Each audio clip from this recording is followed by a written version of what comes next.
For the first step, you want to go to search and type in check for updates. Click on it. And now once you're on this, you want to click on check for updates. Make sure that your computer is fully up to date. For the next step, you want to go to search and type in CMD.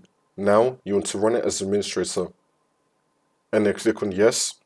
And now once you're on this, you want to type in sfc /scan now and then click on enter.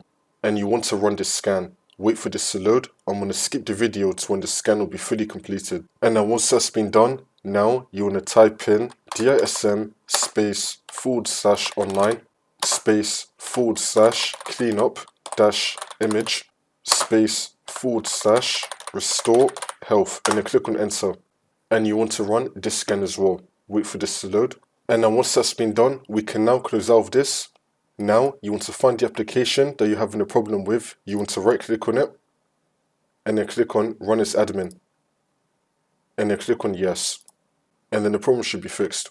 If that's still not working, then for the second method, you want to go to search and type in add remove programs. Click on it. And now once you're on this, you want to uninstall the application. So you want to click on the three dots and then click on uninstall. Then you want to uninstall it. Then you just want to reinstall it again, and then hopefully that will fix your problem. You could also try doing a simple restart of your computer, and then the steps that we completed earlier in the video should then fix your problem.